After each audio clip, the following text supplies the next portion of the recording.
The Fabelmans est un film qui parle de cinéma. Mais la particularité de ce film, c'est qu'il nous raconte la naissance du géant du cinéma Steven Spielberg. De plus, c'est un film qui a reçu 7 ou 8 nominations à la prestigieuse cérémonie des Oscars, avec notamment une nomination pour remporter le prix du meilleur film. Et en plus de ça, il y a Paul Dano, qui est un de mes acteurs préférés. Donc évidemment que je suis allé voir le film The Fablesman et on en parle ensemble.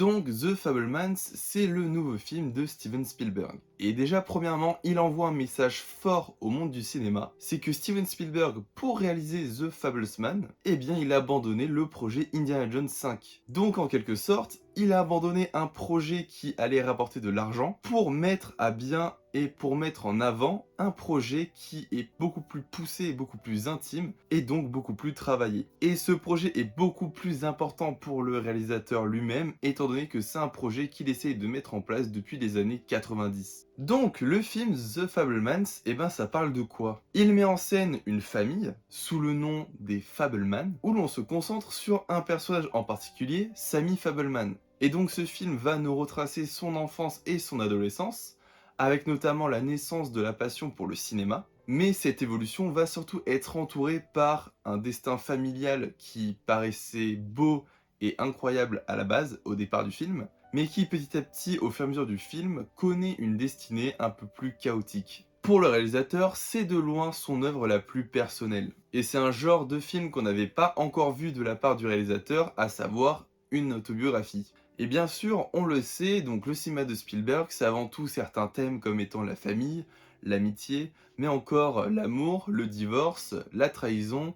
Enfin, il y a beaucoup de thèmes qui ressortent de la part du cinéma de Spielberg, et cette fois-ci, il nous livre un film qui retrace tous ces thèmes, mais cette fois-ci de manière beaucoup plus poussée, beaucoup plus personnelle. Donc Sammy, eh bien c'est l'aîné d'une fratrie de 4 enfants, avec Paul Dano et Michelle Williams pour interpréter les parents du coup de Sammy Fabelman. On suit les débuts avec la caméra de Sammy Fabelman. Avec des scènes aussi authentiques que crédibles, ce film met en scène une vie de famille avec des moments aussi formidables que durs. On nous offre un projet authentique. Du coup, le film commence en 1952, lorsque Sammy va au cinéma avec ses parents. Il va voir un film intitulé Sous le plus grand chapiteau du monde, et ça va être un tournant dans sa vie, à savoir la naissance pour sa passion du cinéma. Donc sur un écran qui s'avère spectaculaire pour lui, eh bien il va voir un accident de train qui va susciter en lui un certain traumatisme. Mais ce traumatisme va se créer en une sorte de désir puisqu'il va repenser à la scène, il va la rejouer encore et encore. Il va même jusqu'à demander à ses parents de lui acheter un train et sa mère va lui prêter une caméra pour refilmer la scène, pour déjà combattre ses peurs, mais aussi pour faire naître en lui un talent encore caché. Il prend l'habitude de prendre la caméra pour filmer toute scène du quotidien, à savoir le déménagement de ses parents. Il crée de multiples scènes avec ses sœurs dans différentes mises en scène, que ce soit un peu horrifiques, un peu tristes, tout ça parce que ça lui plaît, il veut mettre des choses en avant. Il a envie de faire vivre son quotidien. Par la suite du film, on voit Sam grandir et devenir un adolescent, et sa passion pour le cinéma n'a pas changé. Il est toujours là avec une caméra à filmer diverses choses, comme par exemple de mini courts-métrages avec plusieurs thèmes comme la guerre ou d'autres choses encore, qu'il finit par montrer à sa classe. On a un aspect intéressant parce qu'on nous offre des plans justement sur la réaction du public. Et ce qui est intéressant, c'est que tout le long du film, on observe du coup un adolescent en train de vivre sa vie, mais aussi de regarder sa vie puisqu'il filme la moindre scène. Il voit sa famille grandir, sa famille évoluer dans le mauvais sens du terme, il voit sa famille se détruire, il filme ses sœurs, sa famille, mais aussi ce triangle amoureux qui anime son père, sa mère et le fameux oncle béni. Et donc, bien qu'au début, eh ben, on n'est pas évidemment dans les meilleures des conditions, avec des Paul Dano et Michelle Williams qui font des performances un peu surjouées, et donc cette représentation familiale assez surjouée va finalement avoir un sens très rapidement dans le film, puisqu'il va faire naître un sentiment de traumatisme. Et du coup, je vais faire un premier parallèle, notamment avec le film Ready Player One, où l'on voit du coup un concepteur de jeux vidéo qui va laisser paraître toutes sortes d'indices qui sont en fait les reflets de ses traumatismes et de ses fantasmes. Notamment, ce premier traumatisme se fait ressentir avec cette scène avec le train, qu'il ne peut pas se sortir de la tête et qu'il rejoue encore et encore jusqu'à le filmer et ensuite regarder en boucle le film afin de déclencher quelque chose en lui et d'essayer de se sortir de ce traumatisme. Et il veut tout simplement en fait prendre le contrôle de sa vie, notamment ce que dit Michelle Williams à Paul Dano lorsqu'ils sont dans le lit et qu'elle dit qu'elle comprend enfin son enfant puisqu'il veut en fait juste contrôler sa vie. Donc cette scène représente de manière excellente le cauchemar d'un enfant, mais il y a une autre scène qui m'a marqué, qui est pour moi la scène la plus marquante du film, qui est un autre traumatisme et peut-être le tournant du film. C'est une scène où l'on voit la famille aller faire du camping, on est le soir, le personnage interprété par Michelle Williams, à savoir Mitzi, la mère de Sammy, se met en scène devant toute la famille, en train de danser, en train de libérer une certaine expression d'art qui est pour moi juste magnifique. C'est une très belle scène mais qui en fait cache un secret très lourd, poignant et dévastateur. Car alors qu'elle danse devant les phares d'une voiture, on voit à travers sa robe son corps dénudé, mais son corps dénudé sous plusieurs regards. On a le regard admiratif, le regard fier d'un mari aimant. On a aussi donc un regard paniqué de la petite sœur de Sammy qui ne veut pas que sa mère se montre comme ça, notamment vis-à-vis d'une personne. On a du coup deux autres regards, qui est le regard assez désiré,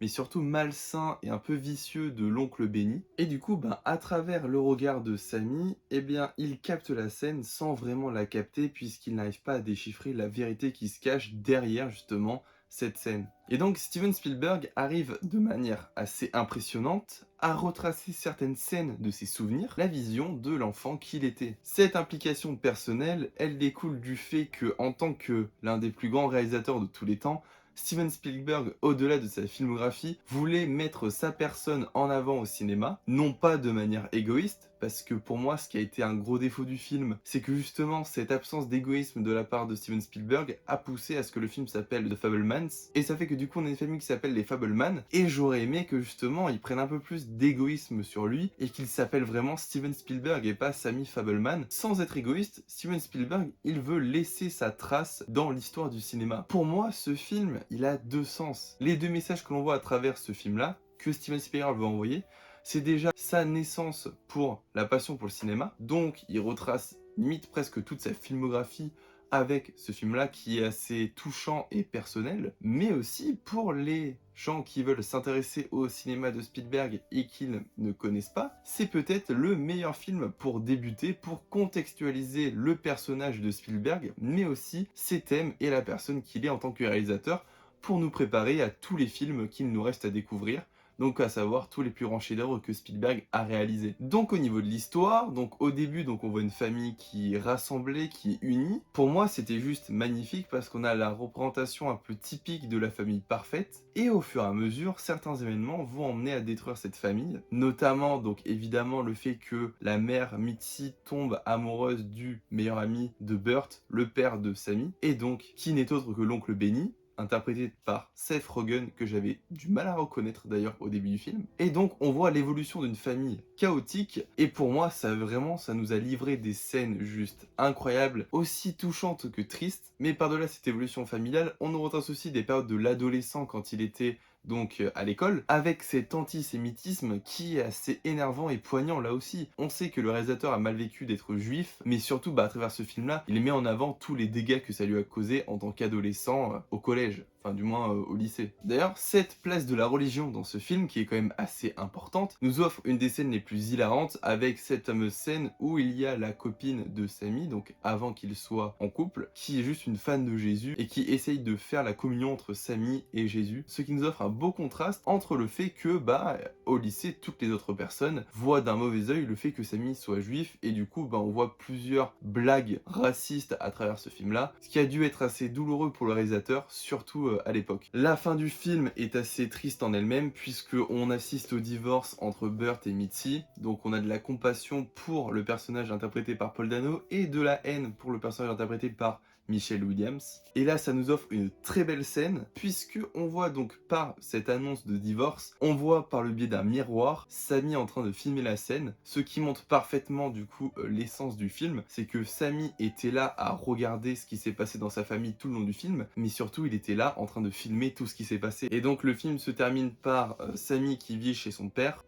qui a réussi à accepter le fait que ce ne soit pas qu'un simple hobby, cette passion pour le cinéma, et qui du coup encourage son fils à poursuivre ses rêves et à ne pas abandonner, qui du temps a abandonné les études pour vivre du cinéma. Et à la fin, on voit Sammy en train de se faire embaucher par une chaîne de télévision qui s'apprête à réaliser quelques épisodes d'une série et qui aussi fait une rencontre. Il est emmené à rencontrer le réalisateur Ford, interprété par David Lynch, qui était pour moi un superbe caméo et qui du coup nous fait une bonne leçon de morale sur le cinéma et sa question sur l'horizon. Et d'ailleurs, ce qui est très marrant, c'est qu'à la fin du film, on voit du coup Sammy en train de sortir des studios et du coup marcher dans l'allée principale et la caméra modifie son angle pour justement bien chercher l'horizon et bien se placer, ce qui fait référence du coup au conseil de David Lynch. Par cette scène-là, on voit que malgré ses 76 ans, si je dis pas de bêtises, et ben Steven Spielberg apprend encore des leçons de cinéma. Donc pour moi au niveau de l'histoire, c'est totalement réussi. Le fait qu'il soit nominé pour les meilleurs films pour les Oscars, pour moi ce n'est pas anodin et ce n'est pas une surprise. C'est un film qui a été assez prenant, poignant, tout à l'image du film Babylone, qui est une superbe ode au cinéma, qui est une superbe référence. Et malheureusement, eh ben, ce sont des films qui font des échecs commerciaux. Et du coup, eh ben, ce que je trouve assez triste, c'est que justement par la vision de réalisateurs comme Spielberg et du coup Damien Chazelle avec du coup Babylone, on nous offre vraiment une belle histoire qui est juste plaisant à regarder. Honnêtement, le truc qui me rend super triste en plus, c'est que étant un énorme fan de Marvel, DC, Star Wars et d'autres univers comme ça, on voit que les récentes productions de ces univers-là qui ne sont pas vraiment bonnes sont beaucoup plus mis en avant et rapportent de plus gros chiffres. Alors que des films comme The Fabelmans ou encore Babylone sont des énormes flops et des échecs commerciaux. Pour moi, il n'y a vraiment pas de justice, c'est pas mérité. Au final, Steven Spielberg, depuis des années, il est plus trop mis en avant et surtout, il y a beaucoup de moins de gens qui adhèrent à son cinéma, alors que d'autres réalisateurs sont beaucoup plus mis en avant. Je pense notamment dernièrement à James Cameron, qui fait des gros chiffres sur ses films, mais surtout avec la récente sortie de Avatar 2, qui a été un succès phénoménal, et la ressortie en salle de Titanic, mais aussi avec des réalisateurs tels que Christopher Nolan ou encore Quentin Tarantino. Ce film-là n'est clairement pas un film pour le grand public avec le but de faire du gros chiffre, mais surtout de délivrer des messages et faire comprendre l'importance du cinéma dans la vie des passionnés. Avant de conclure cette vidéo, je vais passer aux acteurs qui ont pour moi été la force majeure de ce film-là. On commence avec l'actrice qui interprète le rôle de Mitzi, la mère de la famille Fabelman, à savoir Michelle Williams. Michelle Williams nous offre cette fois-ci, encore une fois, une performance juste spectaculaire qui est selon moi la meilleure performance de l'actrice. D'ailleurs, une performance qui a été saluée par la nomination aux Oscars pour la meilleure actrice. Donc c'est la mère Mitzi de la famille Fabelman, qui est une pianiste, qui est une amoureuse d'art. Et donc elle va avoir un rôle hyper important dans la vie de Sammy, puisque bien que le fait que ce soit sa mère, c'est aussi la seule personne qui va l'encourager à poursuivre ses rêves et c'est la seule personne aussi qui va animer cette passion pour le cinéma. Mais c'est aussi ce personnage qui va mettre en péril l'avenir familial, notamment autour de l'infidélité, ce qui bouleversera tout le monde autour d'elle. On a l'impression que pendant tout le film, c'est un personnage qui se met en scène de manière théâtrale, et au final, on comprend que c'est un personnage qui surjoue sa vie. Et du coup, moi, ce qui m'a un peu agacé, c'est que les gens qui n'ont pas compris le sens de son personnage, à savoir des gens qui ont critiqué le fait qu'elle surjouait ses scènes, c'est qu'en fait, c'est un personnage qui surjoue sa vie. Elle n'est pas heureuse, et du coup, elle est obligée de jouer une personne émerveillée et joyeuse pour n'inquiéter personne et pour ne pas bouleverser le quotidien familial. Au final, ça va en être trop pour elle, qu'elle va péter un câble, elle va faire une dépression, et surtout, elle va finir par divorcer pour en final être heureuse et vivre sa vie. Évidemment qu'on ne peut pas éprouver d'affection pour ce personnage, puisque finalement c'est un peu l'antagoniste du film, mais pour moi la performance est juste tellement spectaculaire qu'on est obligé d'aimer ce personnage. Une autre prestation m'a marqué, évidemment vous vous en doutez, c'est celle de Paul Dano, qui je le répète est mon acteur préféré, et qui aura droit à sa vidéo sur ma chaîne, ça je le garantis. Il faut savoir que c'était l'une de mes raisons, ma seule raison même, d'aller voir ce film. Évidemment que cet acteur, comme à son habitude, ne m'a pas déçu.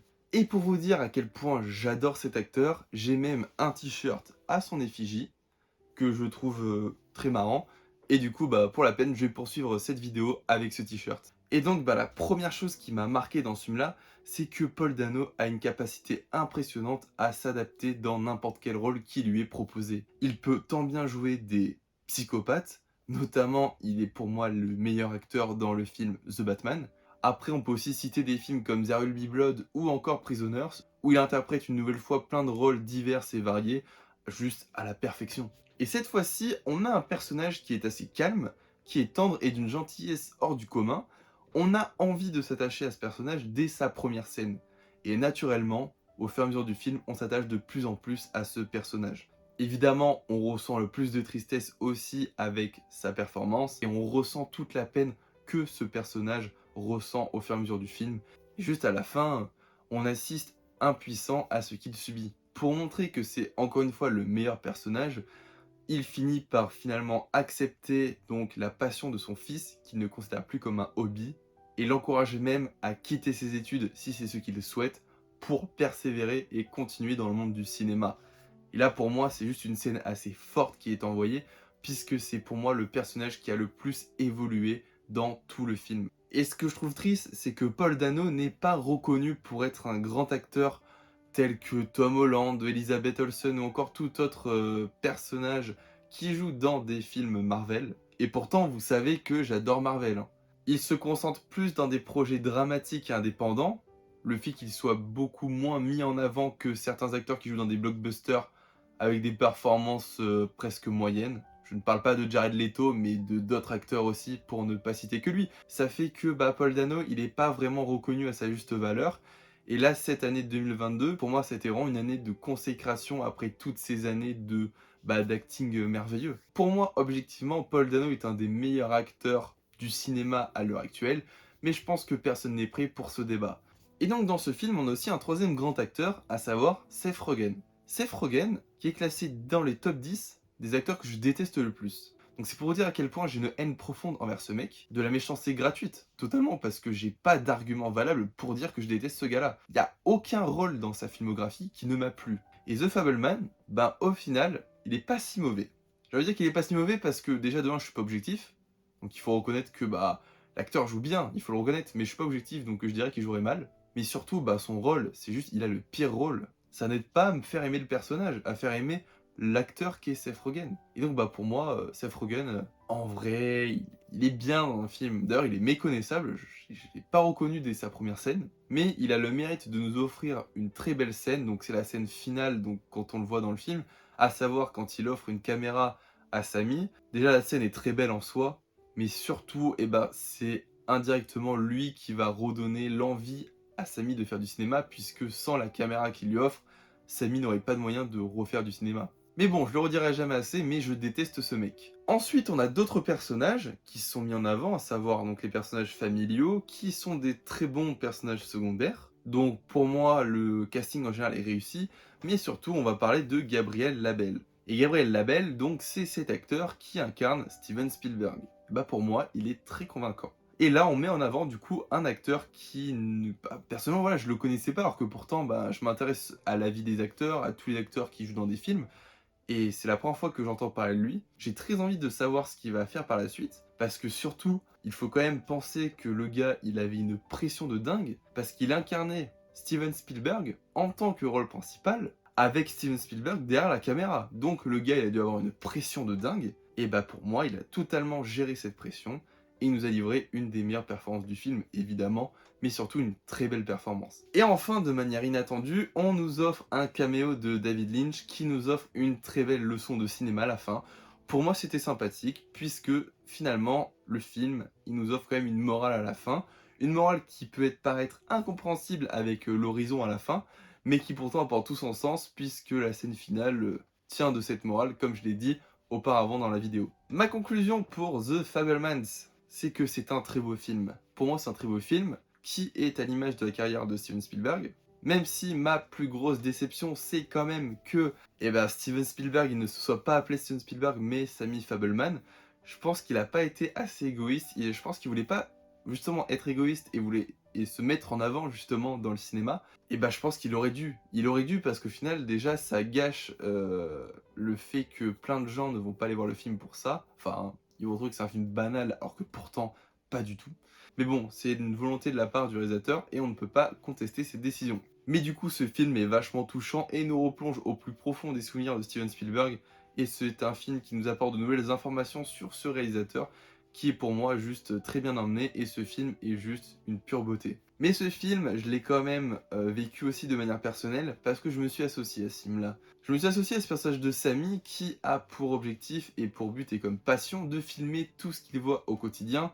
et ça me rappelle un peu moi qui, à longueur de journée, prend mon téléphone et filme tout ce qui peut se passer avec mes amis, avec ma famille, mais aussi, ben, ma passion donc pour, faire des vidéos, donc que ce soit par TikTok ou par YouTube, où je me filme et du coup, bah, à l'image du personnage de Samy, tous les soirs, je suis là à monter mes vidéos et bah, pour moi, je me suis reconnu dans ce film-là, donc je l'ai vécu aussi de manière personnelle et donc je me suis senti justement intégré, j'ai eu un sentiment d'appartenance à ce film-là et du coup, c'est pour ça que j'ai réussi à apprécier ce film tel qu'il devait être apprécié. Et donc sur ce, c'est une fin de vidéo. N'hésitez pas à me dire en commentaire quel film vous aimeriez que je fasse la critique. Et du coup, bah sur ce, je vous dis à la prochaine. 3 weeks later. Bon, du coup, suite à des retardements, je fais cette vidéo très en retard.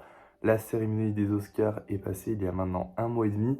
Et finalement, avec ou sans grand suspense, c'est à voir, et ben, le film The Fabelmans ne remporte aucun Oscar, au détriment de films comme Always Rien de Nouveau ou encore Everything Everywhere All at Once, qui ont tout ramassé. Dans un sens, pour moi, c'est logique, ces deux films étaient excellents, mais c'est vrai que sur certains Oscars, comme la réalisation ou d'autres choses comme ça, eh bien, le film aurait pu avoir des Oscars, notamment aussi pour la meilleure actrice. Pour moi, bien que Michelle Yeoh était la favorite depuis le départ, Michelle Williams est beaucoup plus convaincante.